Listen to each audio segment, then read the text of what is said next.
One of the great joys of Minecraft is that there are many different playstyles, and no one right way to play the game.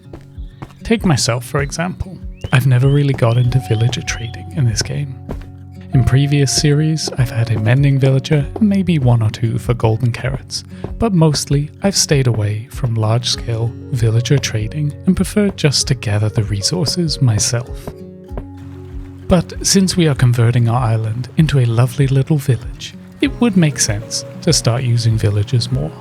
So today, our aim is to set up our village with a small general store and employ some villagers to run it for us.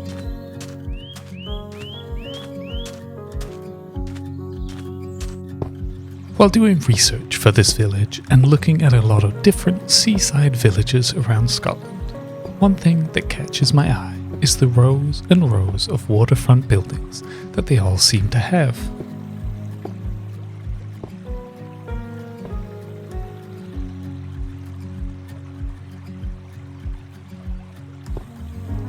I think it could be a really incredible look to have buildings along the riverfront in this area, and this feels like a perfect place for a village store.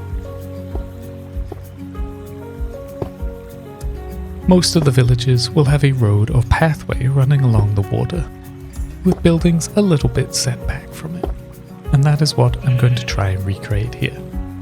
So to start with, we work in our road.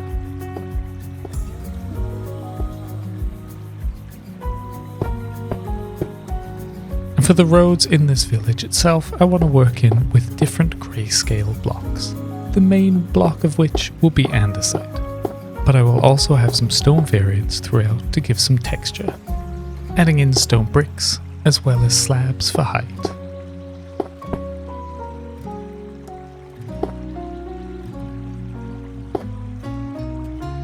Along the front, I want to add in some polished andesite and andesite walls to define the edge a bit more.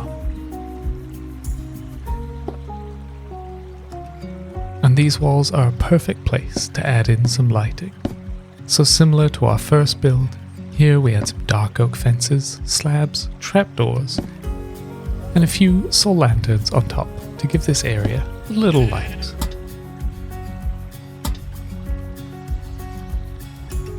Now to start this waterfront set of buildings, I think today we'll build up two small buildings.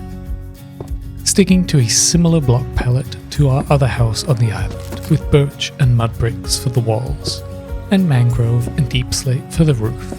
But I want to experiment with some different shapes and depths in these buildings. I want this part of the village to feel more built up, and as such I'll build these buildings adjoined to each other, with the second building set back a little in the curve of the river, which should add some more interest via depth.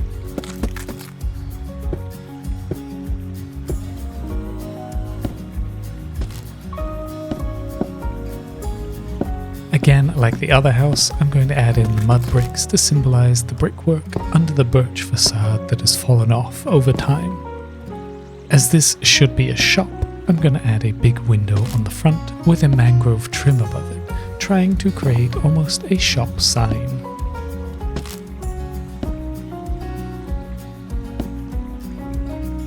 Moving onto the roof, I don't just want to go with the normal roof route, but still wanted a little overhang so that the build is not too flat. So for this, I'm adding a few blocks jutting out on the top with some chains, fences and trapdoors as support. I feel this gives the roof enough depth without it being full blocks causing the depth, allowing it to be a bit more subtle. With the rest of the roof, we'll mix in our deep slate types with stairs, slabs and full blocks to vary the height.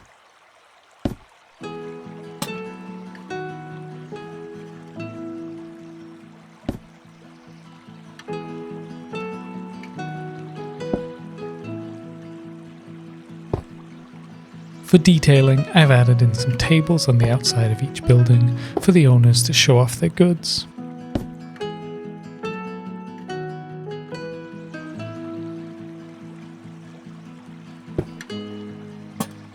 And around the back, we're going to add in some dried kelp to symbolize some rubbish bags.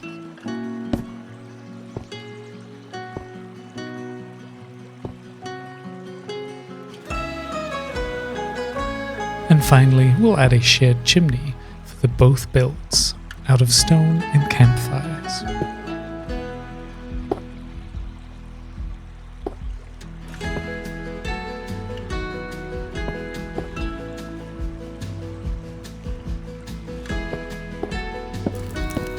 Looking at these builds from the outside, they really have done what I wanted, playing with the depth without too many full blocks to bring that depth, and having a more built-up feeling with the buildings being so close together.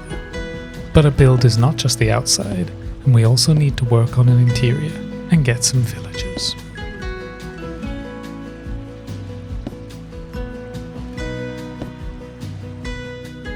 Now, as we move inside the build to work on the interiors, well, we want to make this look as much as possible like a shop. So to start with, we're going to set up a wooden floor. For a bit of interest, I'm using occasional oak logs with the top showing, with the rest being the normal side stripped oak, almost as if the knots in the wood are on show. Then we do need a place to sell items from, so we set up a small counter made of granite, and hopefully our villager will stay behind this. But I do think it has a nice shop feel to it. We also set up some acacia shelves along the walls, with some barrels for storage, as well as some candles and flowers for some detailing. These should also help stop the villagers getting out of the build, and keeping them safe inside.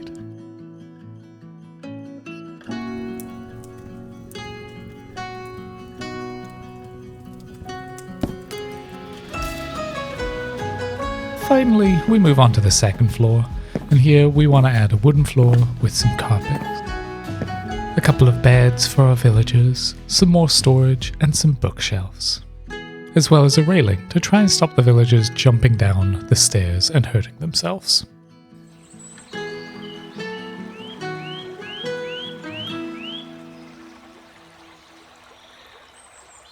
Now, with everything in place, this main waterfront street is coming together really nicely.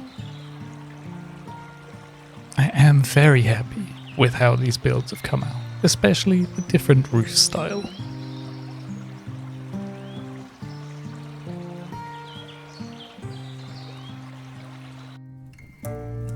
I have only added the interior to one shop, as I wasn't too sure what the other shop should be.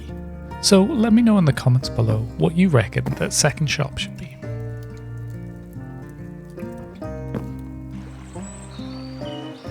I hope you've enjoyed this episode of our cinematic Let's Play series, and until next time, bye bye.